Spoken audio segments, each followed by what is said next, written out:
बहुत समय पहले एक छोटे से गांव में रामू नाम का एक किसान रहता था। वह मेहनती था लेकिन किस्मत उसका साथ नहीं देती थी। बारिश समय पर नहीं होती, फसलें सूख जाती और घर में खाने तक की कमी हो जाती। रामू अपनी पत्नी गौरी और छोटे बेटे मोहन के साथ मिट्टी के एक पुराने घर में रहता था। घर बहुत पुराना था, छत टपकती थी, दीवारें झुर्रियों की तरह फट चुकी थीं। लेकिन उस घर में एक पुराना पेड़ था जो बीचों बीच दीवार के अंदर उगा था। गांव वाले कहते थे, रामू का घर भूतिया है, वो पेड़ शापित है। पर रामू हंसकर कहता, अरे भाई, पेड़ भी तो भगवान की देन है। एक रात तेज बारिश हो रही थी, बिजली कड़क रही थी। अचानक उस पेड़ के तने से हल्की हरी रोशनी निकलने लगी। रामू ने देखा कि पेड़ के पत्ते सोने जैसे चमकने लगे। वो डर गया, पर तभी पेड़ से एक धीमी आवाज आई, डरो मत रामू, मैं इस घर का रक्षक हूँ। वर्षों से यहाँ सोया था, आज तूने मुझे अपनी मेहनत से जगा दिया। रामू कांपते हुए बोला, तुम बोल कैसे सकते हो? पेड़ बोला, मैं एक जादुई पेड़ हूँ। जो सच्चे दिल से मेहनत करे, मैं उसे उसकी मनचाही चीज देता हूँ।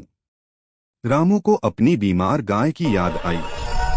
उसने कहा, हे जादुई पेड़, मेरी गाय ठीक हो जाए।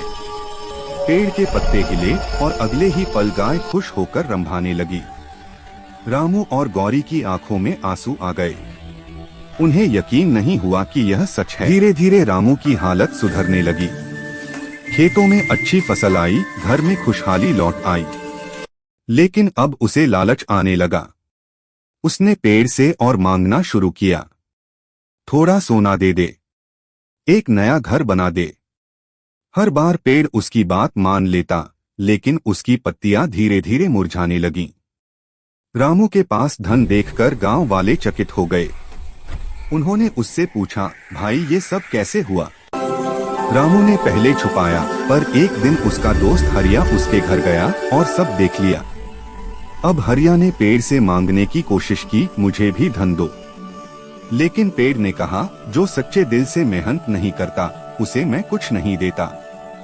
हरिया गुस्से में पेड़ को कुल्हाड़ी से काटने लगा।